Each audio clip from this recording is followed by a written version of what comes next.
All right. Hello. This is Jipsy with the Clean and Sober Stoner and Monster Riff. And I am here with a band that I just learned about recently and also I know formed recently, Angelica and the Crooked Path. And I'm here with some dogs.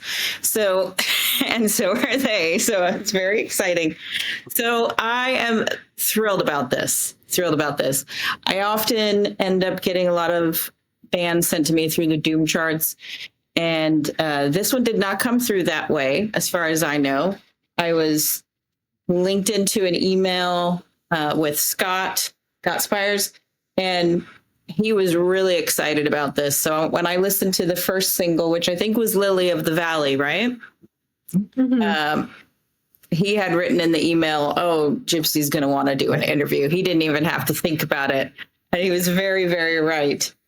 And then you have your second single out, Creatures of Spring, or is it Creatures of the Spring? Creatures of Spring. Okay. Yes. And I've just listened to them. I've shared them. They're just beautiful. They're beautiful pieces of music. And from what I understand, this is a very new project for you guys. In fact, you've not even played a live show yet. Is that right? Nope. Okay. So to get started, can I just have you one at a time introduce yourselves and tell me what you do in this project? Yes. My name is Esmé. It is she and they pronouns, and I am the vocalist for Angelica and the Crooked Path. And this is Mo, who is our biggest groupie, number one. He uses me right now. Mo is doing a good job with what Mo does right now. Mine running around like crazy. All right, and then Ursula? Yeah, my name's Ursula. I use they, them pronouns, and sometimes she, her as well. Okay. And what is your portion? And I play guitar, I guess. Wait, did you say you guessed? Yeah, I guess I play guitar. So the guitar work on these songs is beautiful. So you definitely play guitar. Yeah, thank you. I just want to say before we get into it, you guys, Clean and Sober Stoner, have been so supportive from literally day one, and it's as a startup band, kind of cold emailing people to have that sort of response that Scott gave to us was so encouraging, and it really helped us. It helped me feel like we had something and push further and do more PR. And I think that it's been very exciting to see so many people kind of pick it up, and Scott sort of especially pushing it. I see him pushing it on Facebook constantly, which is amazing. Well, so I love to hear that. That makes my heart really happy.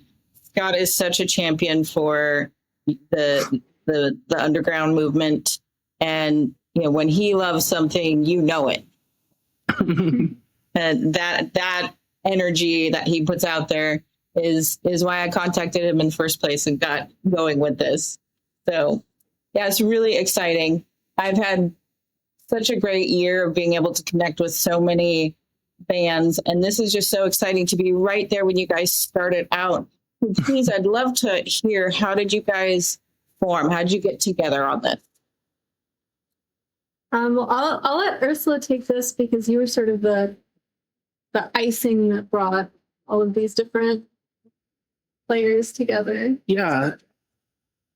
So Nick, our drummer, and myself have been playing music together since we were in high school.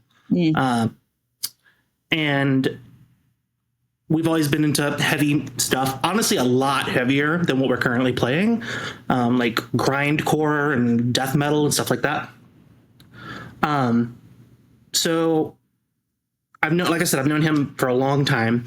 And then Esmé and I have known each other for like 8 years, something like that. And I knew Esmé had an amazing voice because I've seen her perform. She used to perform when she was in college. I'd see her perform sometimes. But it just never, we have such different music tastes that it never really like occurred to find like a middle ground. Mm-hmm. And then we found our bassist, Jerry, here in Asheville, where we both live now. And Jerry was really excited. I actually initially approached Jerry to start a like dream pop band is what we were going to do. Sort of Cocteau Twins. Oh, nice. And I just couldn't stop writing metal riffs. And I was like, I eventually went to Esmé and I was like, I don't know how to do a pop band when all I can write is metal riffs. And then I showed her, oh yeah, here's our cat too. She wants to be in the interview. Yes, who's this? Luna. Luna. Yeah. Wonderful. Yeah, so Yeah, I think when you initially approached me about singing in a metal project, my initial reaction was like incredulity of like, well, I'm not a metal singer. Like I come from like choirs and a cappella groups, and I sang in a funk band. Like this is really far out of my familiarity. And I think I just had an impression of the sort of heavier music world of it being, very hyper masculine and Right. not really a place for like someone like me, a queer, like femme presenting person. But then Ursula was like, wait, hear me out. And introduced me to, Windhand and King Woman and Faytooth and We're going to be talking about all those. all those really phenomenal femme fronted groups, and was sort of selling me on this idea of these like, lumbering heavy guitars with the Yes.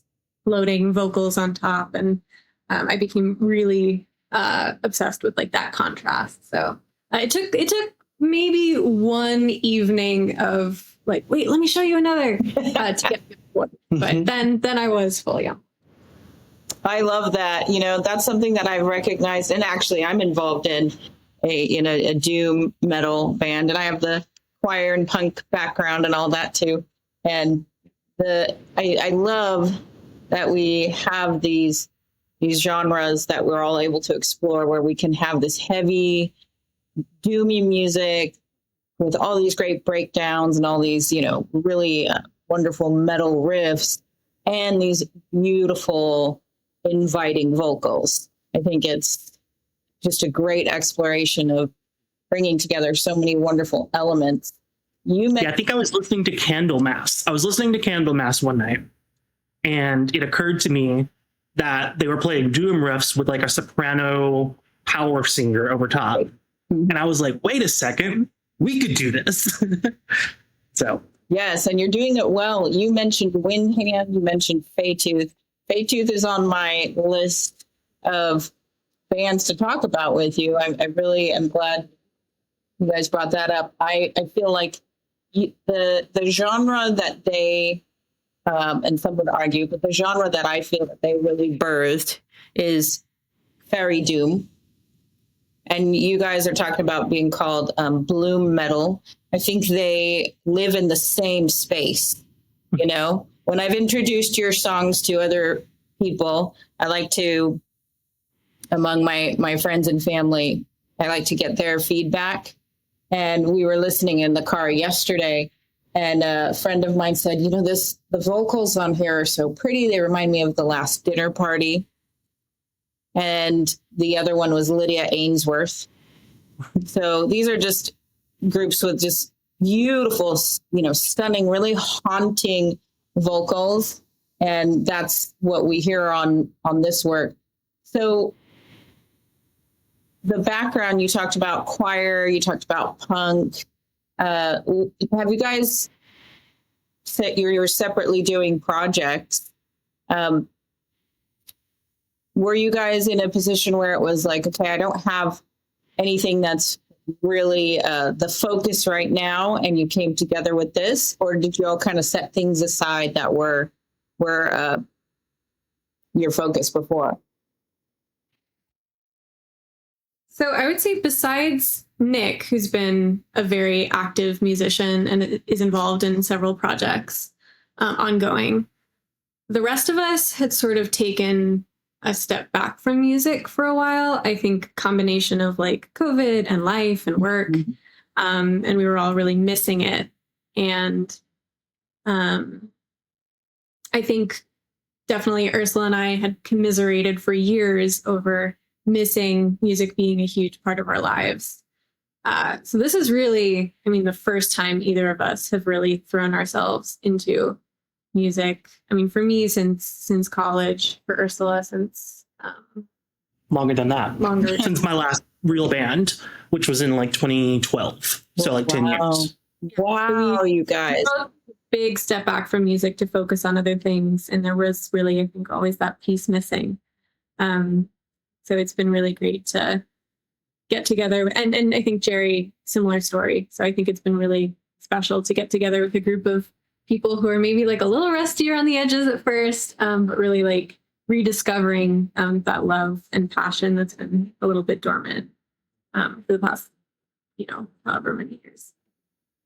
Well, it's come together just beautifully. Lily of the Valley opens with just such, the fuzzy bass that opens that song. It's one I'll admit, I've turned the song on, get through the first 30 seconds, start it over because I want to hear that beginning again.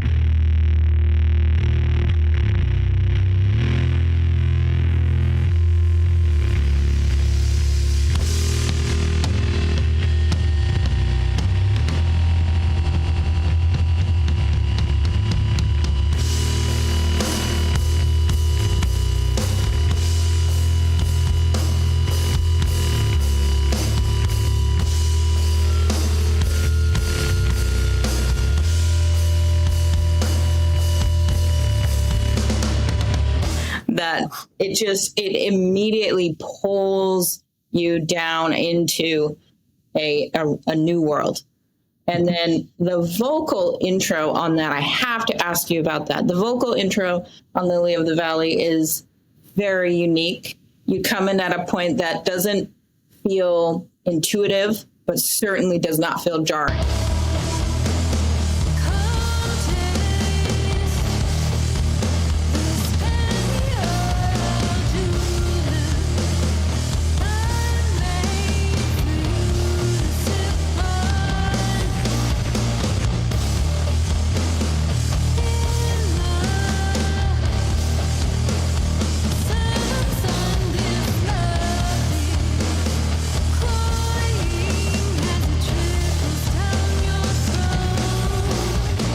And you come in on a note that is surprising. I'd love to hear how did you pick that spot?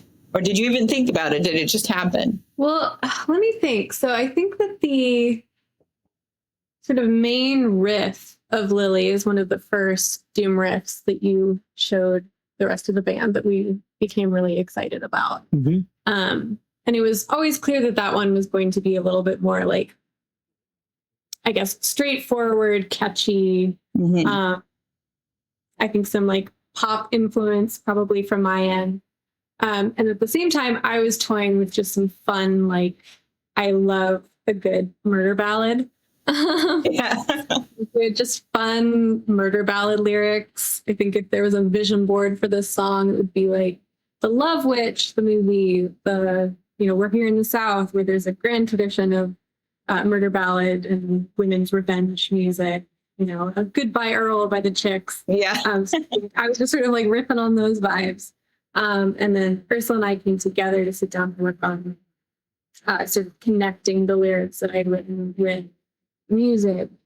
And I think we both wanted something that would stick with you and be so just wanting to sort of have that that hook that really grabs you, but also wanting to add some elements that were like a little bit surprising. I think a common language that Ursula and I developed when we've been writing is put that stank on it, where we're like finding a moment where we're like, well, this feels like the sort of obvious note to go to. What if we go just like a step below to just give it something that's a little bit more surprising? So it is definitely, I think the vocal line is pretty pop influenced, but also trying to catch people off guard. Yeah. And Esme being a trained singer is very different from any of the bands I've ever been in, where even if we were doing some clean vocals, which is very rare, Yeah. they didn't know anything about singing. You know, it was kind of like, I'm just going to sing into this microphone and hope it sounds good. Right. But working with a trained singer, we were literally like sitting in front of a piano choosing notes, and then she would hit them. So I think that I think that what you're picking up on is intentional. She definitely knows her voice, and she'll be somewhat coy about that. But Well, I love it. I don't know if you guys are familiar with the band Kim. If you're not, you should become so. But their opening song on their album is called Madam, and it's got a similar feel. I won't say that it sounds similar. It has a similar feel. It has those vocals. It's telling a story. It's very much telling a dark story about a woman taking over, but that feel of it drags you in, and then you definitely hooked into the story. That song is very much like that, and the chorus, the part that says "Lily of the Valley." I find myself singing it a lot, especially when I'm taking care of my lily plants. So it definitely has stuck for me. And then Creature of Spring is just, it's trudgy, it's interesting, it's hypnotic. And closer to the end, there's a bit of a breakdown in it that really made me think of like Mogwai, like, post-rock, really dreamy, shoegazy stuff. So it's got me very excited for, an EP or an album if you guys are working on it, because there's so much happening in just two songs that have become a big part of my daily listening menu. So I'd love to hear you guys working on an EP or an album. I don't want to commit to anything, but right now our plan is have an EP out at the end of this year / early next year, January or so. And then hopefully next year, we're going to try to do the full album cycle.